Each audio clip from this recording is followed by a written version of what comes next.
استحالة ان انا اعلن استسلامي وان انا ما اعملهوش تاني، استحالة استحالة. واتكلمت كده واتمتعت قوي، ده انتوا حد انا هعمل لكم احلى بسكوت. لا، كانت حرفيا الكارثة حرفيا.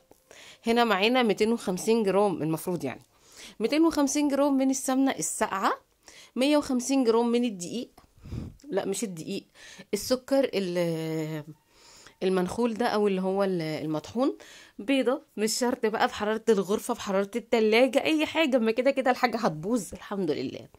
والمفروض ان اللبن ده يكون سخن، انا حطيته متلج.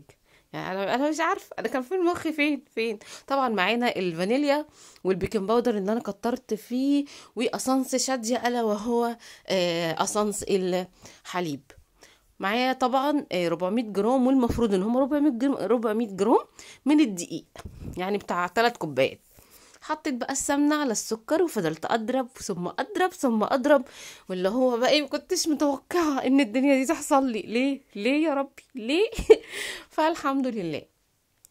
المفروض ان احنا حطينا البيضة، وحطينا طبعا الفانيليا علشان البيضة، وحطينا شوية من اسانس شادية. طبعا انا البتاع اتفك ركبته وشغله، هي كانت باينه، هي كانت باينه كده من اولها. يا بت تمشي روحي اعملي اي حاجه، روحي نامي، روحي اي حاجه، اي حاجه غير انك تقفي كده وتعملي بسكوت.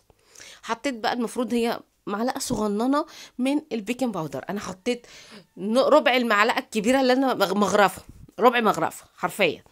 فاللي هو بقى ايه، هو باين من الحواسه دي كلها ان هو مش هيطلع حلو، هو مش هيطلع حلو، هو باين.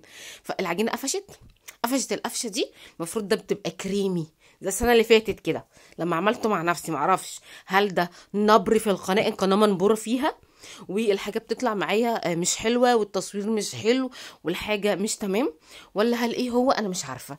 هو كده بقى ايه، هو عايز يتفرد ويتقطع حرفيا. هل انا استسلمت؟ لا ما استسلمتش، فضلت ازود في اللبن، زود. انا هنا كنت ايه، انا هنا بقى قلت خلاص بقى انا هعمله وبتاع. حطيت في الكيس، ولقيت الكيس بيتفتح ومش عايز ينزل من الام، مش عايز. يقول لي والله ما انا نازل. اختي قالت لي لا ده في شويه وان هو هيظبط وهيظبط ومش عارفه ايه. قلت لها بقول لك ايه، انا هزود لبن بلاش اعرف، انا زهقت. ف فضلت ازود، وده كانت الاشكال اللولبيه الهندسيه اللي مش، قسما بالله هو متحرك من مكانه. هو مجرد هو المفروض بينفش مش بينفش، بيفرد كده في البتاع. هو بقى بيكبر على فوق.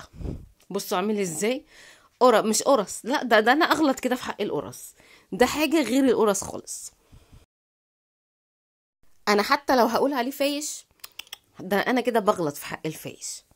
هو السكر قليل، انا ما اعرفش ايه الغلط. هل انا زودت دقيق؟ هل انا ما اعرفش. هل الغلط في الميزان؟ انا مش عارفه حرفيا. فالحمد لله هو يتاكل. بس هل هو بسكوت الحليب الساخن؟ لا والله، لا والله، ده انا كده اغلط في حقه. ده كده اي بسكوت تاني غير ان هو يكون حليب ساخن. اشوفكم بقى ان شاء الله لما اعيد القاره تاني واعمله. سلام.